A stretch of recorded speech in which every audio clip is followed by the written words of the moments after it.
Doação com reserva de usufruto, né? Mas, assim, o que é doação? Quanto custa a doação em vida? Quais são os efeitos dela? Vocês já se fizeram essa pergunta? Primeiro, precisamos definir o que é doação em vida com reserva de usufruto. E para isso, a gente vai passar por duas etapas: doação e o usufruto. A definição de doação, ela vem da própria lei. O Código Civil, no artigo 538, diz o seguinte: considera-se doação o contrato em que uma pessoa, por liberalidade, transfere seu patrimônio, bens ou vantagens para o de outra.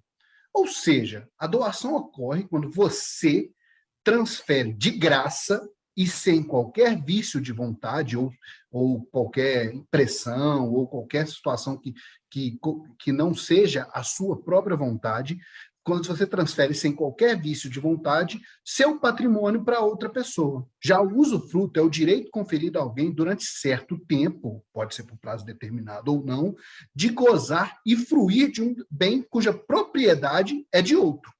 Ou seja, é o direito de usar ou morar e colher os frutos mesmo desse bem, mesmo que você não seja o proprietário. Quando a gente mistura os dois, aí sim a gente tem a doação em vida com reserva de usufruto. E fica fácil entender, porque o que é o seguinte: você vai transferir um bem que é seu para o patrimônio de outro de forma gratuita e vai reservar o direito de usar e gozar o fruto sobre esse patrimônio.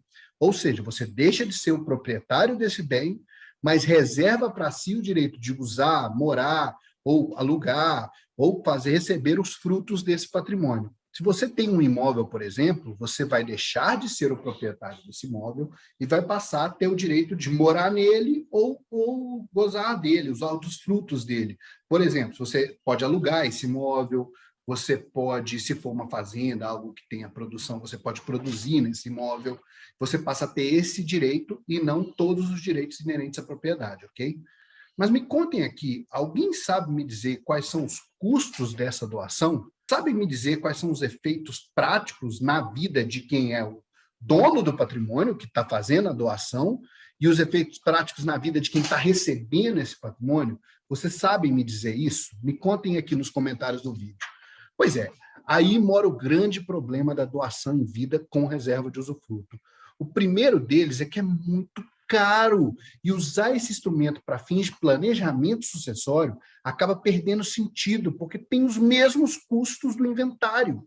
Ela vai ter as mesmas despesas do inventário. E quais são esses custos? Olha só, se vocês decidirem fazer uma doação em vida com reserva de usufruto, o primeiro custo que vocês vão ter é de escritura pública no cartório de notas. Sim, para fazer a doação em vida, você tem que fazer de forma pública. Então, você tem que ir no cartório de notas, pagar o cartório de notas para fazer a escritura pública de doação para cada imóvel que você tiver. Ou seja, você não vai conseguir fazer uma escritura pública para um imóvel, uma para outro, não. Você pode até fazer um em um só, mas eles vão te cobrar para cada imóvel que você tiver, ok?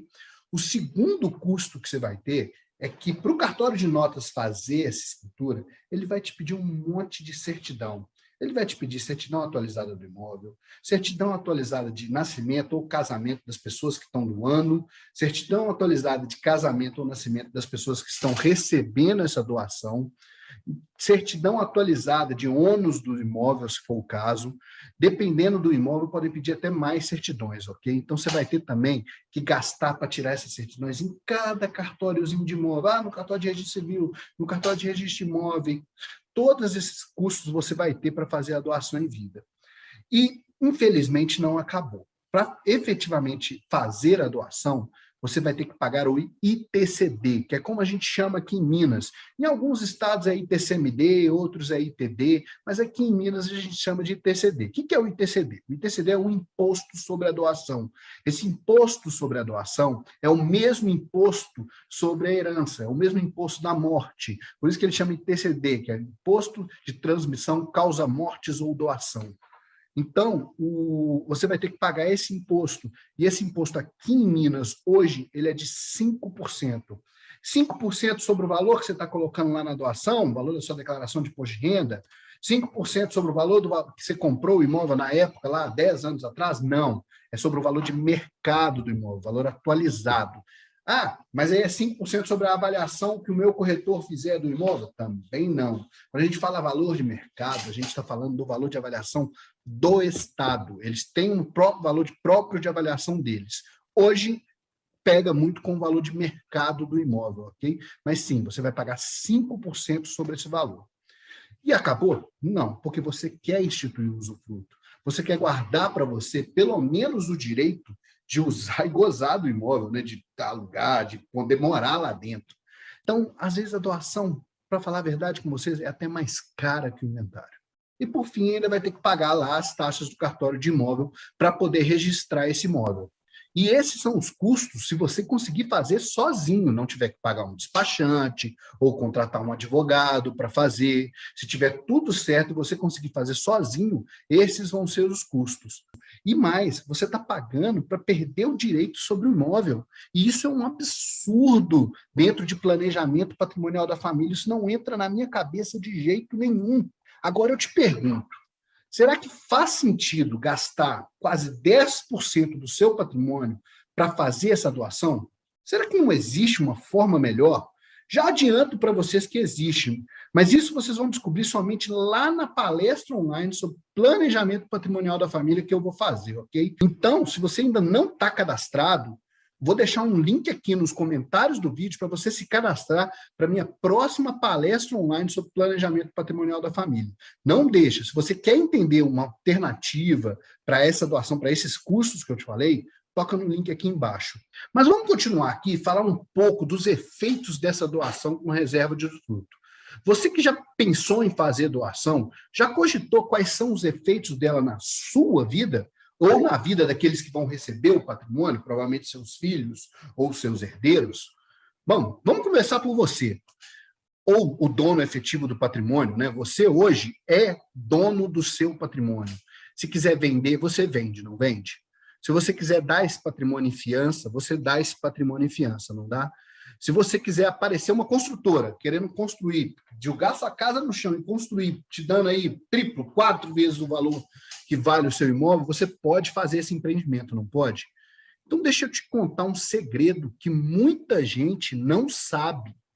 A reserva de usufruto ou o usufruto não te dá esses poderes. Você não vai ter direito a vender seu imóvel. Você não vai ter o direito de dar ele em garantia para qualquer coisa.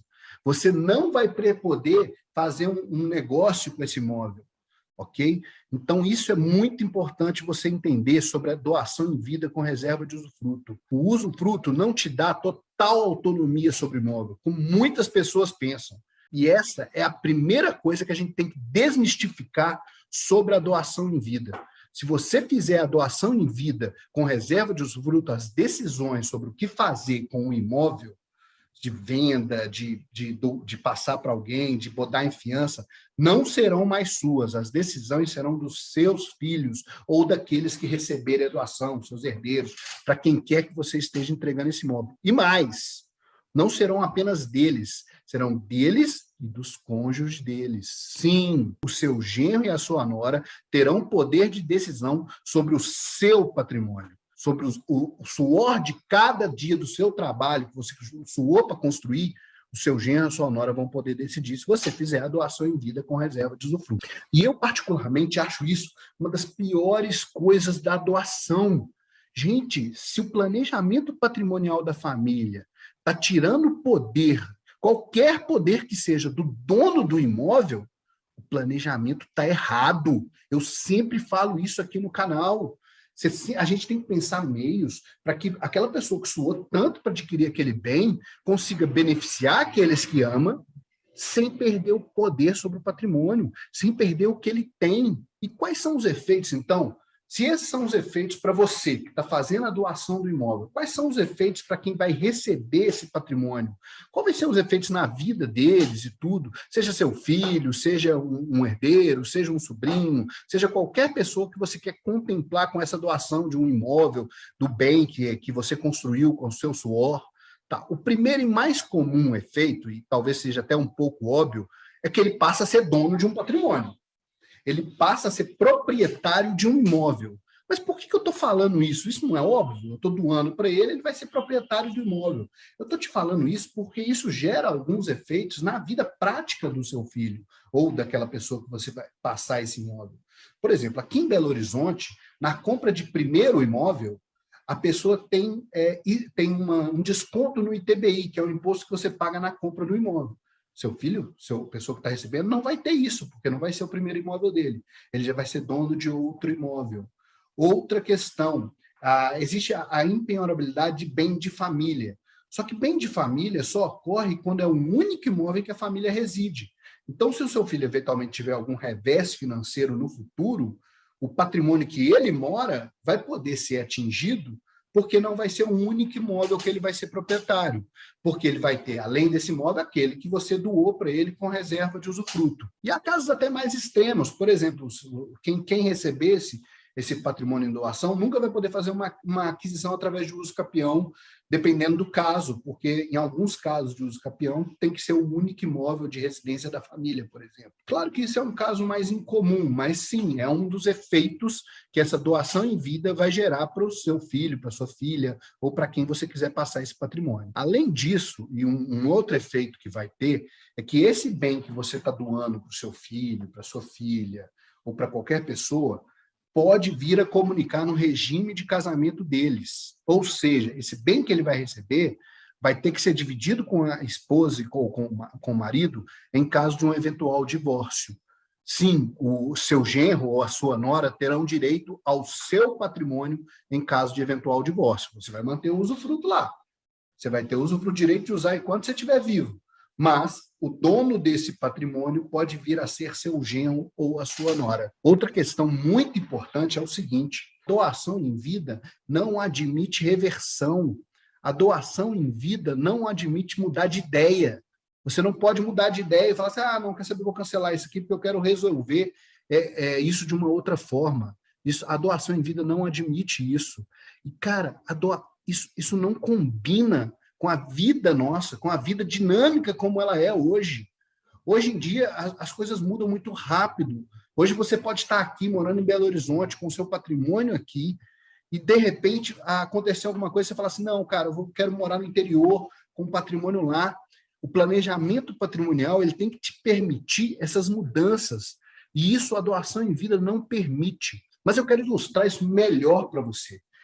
Olhem só, João e Maria, eles tinham 4 filhos, ok? Eles tinham 4 filhos, tinham um imóvel que morava aqui em Belo Horizonte e lotes na região metropolitana de Belo Horizonte, próximo de Belo Horizonte e dentro de Belo Horizonte também, nos bairros mais periféricos, ok? Eles tinham vários lotes. Preocupados aí com o custo de inventário, como é que iam ficar os filhos, resolveram tomar uma decisão preventiva. O problema é que foi uma decisão desinformada. Se tivessem se informado melhor, poderiam ter feito algo melhor. Mas o que eles fizeram? Eles fizeram a doação em vida com reserva de usufruto. Fizeram todos aqueles custos, gastaram ITCD para pagar o usufruto, gastou escritura, gastou cartório de registro de imóveis. Até aí tudo bem, estava dando tudo certo, estava no nome dos filhos, estavam vivendo. Até que chegou uma construtora e quis pegar um dos lotes deles aqui numa região mais periférica de Belo Horizonte para fazer uma construção. Era um negócio, gente, era um negócio assim de pegar um lote que valia 100 mil, por exemplo, e eles receberiam 600 mil reais em tese no final desse empreendimento. Então era um negócio da China, era um negócio que eles iam ganhar muito mais do que se ficasse com o imóvel, se ficasse vendendo e tudo, ok? Claro, todos quiseram assinar, inclusive os 4 filhos que eles tinham. Todos falaram, não, claro, pai, vamos fazer, vamos tocar isso aí, vai ser muito bom. O problema é que apenas um dos filhos estava passando por um divórcio. E, assim, era um divórcio complicado, entre eles, coisas pessoal deles, que não tinham nada a ver com os pais. Só que esse cônjuge não quis assinar esse negócio com a construtora. Se recusou a assinar, simplesmente se recusou, pedindo aí uma vantagem indevida referente ao divórcio. E não quis assinar. Nisso que aconteceu? Foi nisso que os clientes chegaram até nós. Então, assim, apesar da gente buscar, e a gente buscou negociações extrajudiciais, tivemos que entrar na justiça para conseguir a supressão da assinatura desse cônjuge, ganhamos a liminar para suprir a assinatura. Só que sabe o que aconteceu? com todo o prazo, até eles contratarem um advogado, discutindo isso entre eles para tentar resolver, tentativas de negociação extrajudicial, a construtora desistiu do negócio. Sim, a construtora desistiu do negócio porque tinha lotes de outras pessoas próximas que a construtora poderia fazer. Essa família perdeu um negócio por causa da doação em vida, porque a doação em vida tira poderes do dono do patrimônio. E é por isso que eu gosto de dizer, ou eu digo, que o segredo do sucesso não está em prever o futuro, mas se preparar para um futuro imprevisível. Quando João e Maria fizeram a doação em vida, fizeram o planejamento patrimonial deles, da família deles, eles não podiam prever que uma construtora chegaria e ia querer fazer um negócio desses no lote deles. Muito menos poderiam prever que um dos filhos ia estar passando por um divórcio tão conturbado, mas poderiam sim ter se preparado com um instituto de planejamento patrimonial que garantisse a eles alguns direitos, garantisse a eles o direito básico de um planejamento, que é o total poder sobre o patrimônio que eles construíram, que eles suaram, que eles trabalharam para ter. Garantisse a eles o direito de arrependimento, de poder mudar isso caso fosse necessário. Eles poderiam ter buscado um instituto de planejamento que desse esses poderes para eles. Aí eu te pergunto, por que não utilizar dessa alternativa ao invés da doação em vida? Nós temos que parar com esse pensamento proficiano e achar que as opções que estão aí difundidas no mercado, que a gente usa há muito tempo, são as melhores opções. Temos que nos informar sobre opções melhores para a nossa família.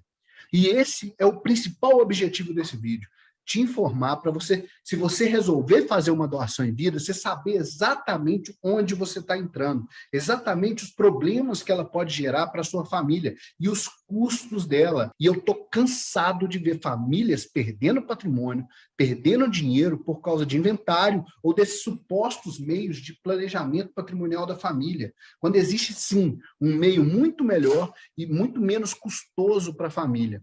Situações, geralmente, que poderiam ser evitadas se as pessoas começassem a ter um pensamento um pouco mais preventivo em relação aos seus bens, o que muitas vezes a gente tem em relação à saúde.